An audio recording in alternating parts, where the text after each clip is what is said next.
Hi guys, Miss McCullough here. Today I'm going to read Feathers and Fools, and afterwards you're going to be thinking about a possible theme and then 3 things as evidence that you could use to explain why you think that's a theme. Okay? This is Feathers and Fools by Mem Fox.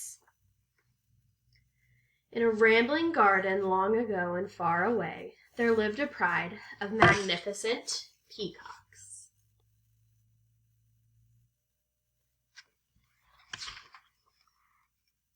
Nearby in the rushes and weeds of a clear blue lake dwelt a flock of elegant swans.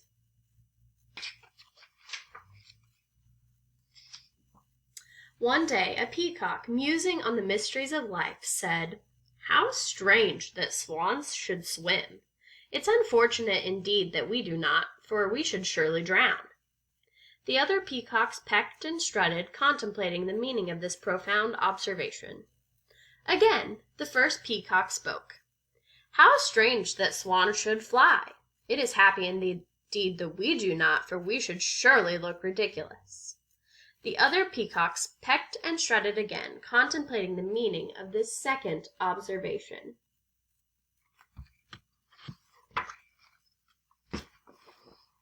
Again the first peacock broke the silence. "I fear the swans," he said. "They have great strength. If they wished, they could turn us out of our gardens, or make us fly, or force us to swim." Here and there peacock feathers rustled uneasily. "Alas!" cried one, "no home, no happiness, no life?" There followed anxious mutterings and a making of plans.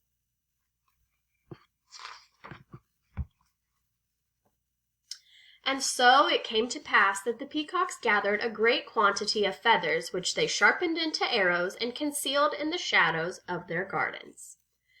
"Now we can defend ourselves against the swans," said the first and most foolish peacock, raising his voice that the swans might hear. "We shall hurl these arrows at their throats and slaughter every one should they ever try to change our way of life."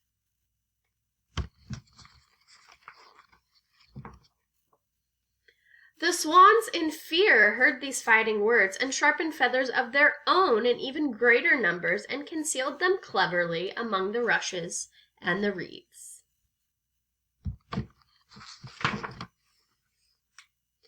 Both sides, for safety's sake, continued to add their weapons, but in dismay each discovered that the more arrows they acquired, the more terrified they became. At night, in the gardens and on the lake, no bird slept. Every sound made their hearts race. Every movement made them tremble.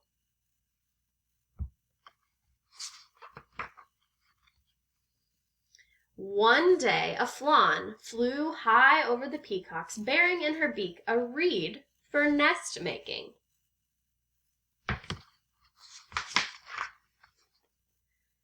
The peacocks, in a panic, mistook it for an arrow, and gathering their forces, bore swiftly down upon the lake.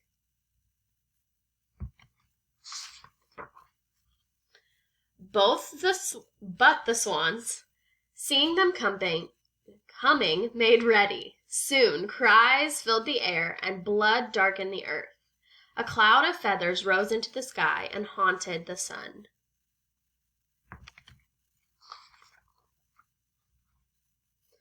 Of all the birds, not one remained alive.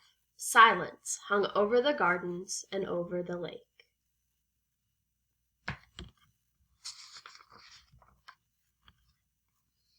Then, in the shadows of the gardens, an egg hatched. A small bird staggered out into the blood-stained stillness.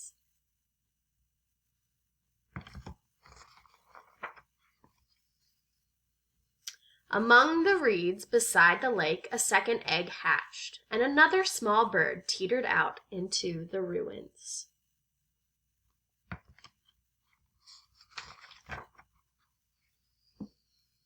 They stumbled towards each other, alive with curiosity and trust.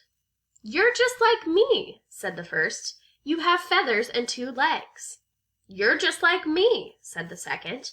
"You have a head and 2 eyes."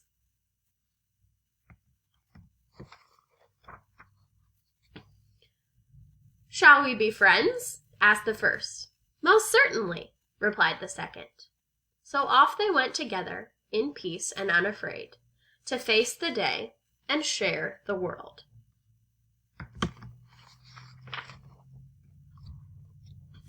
So, after hearing that, again, I want you to think about a theme, a lesson that we could learn from this text. And if you need to, go back and listen again so that you can pick out 3 pieces of evidence to support your theme. Thanks.